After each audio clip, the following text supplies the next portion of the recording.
در وطن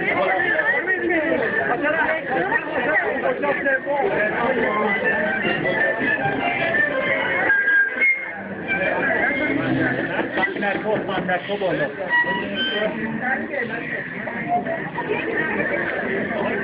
بچه موبایل 50 تومانی هست بالا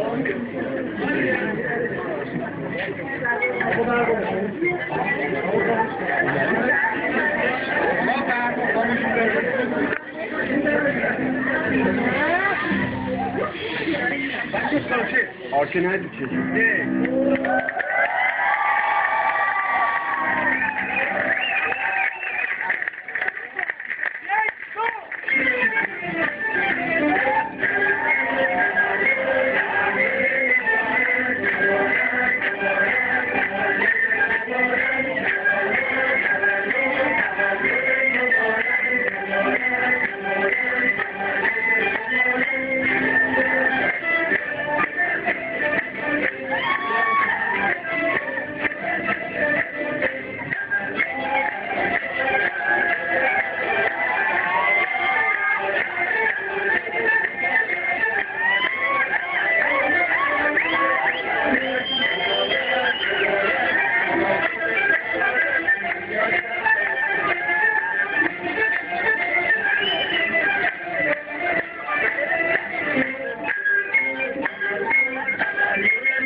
والا صحبت کردم من در ازا کنم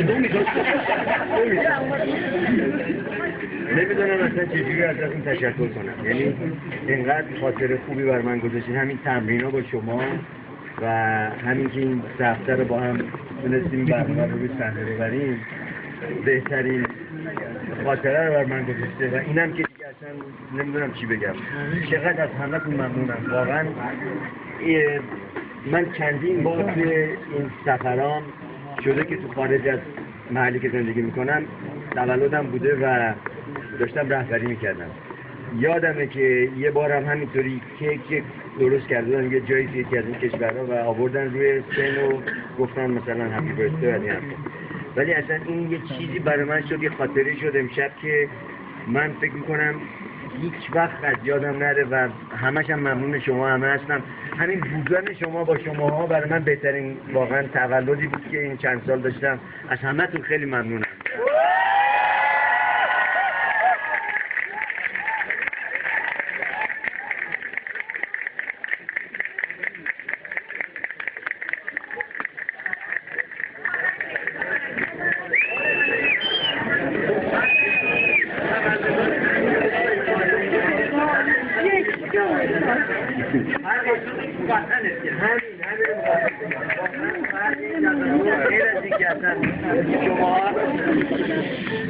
غیر از اینکه شما اینقدر محبت کردین و اینقدر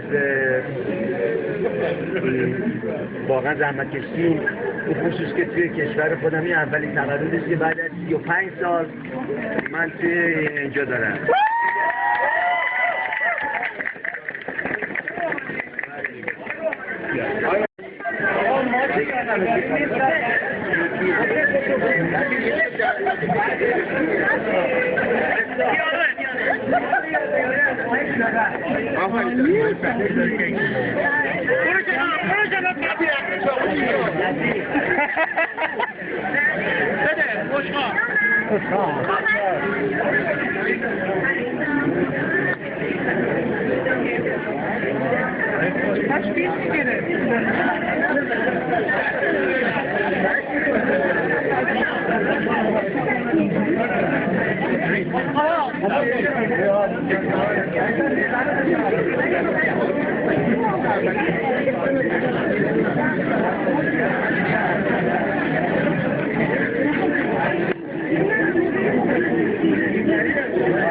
دیگه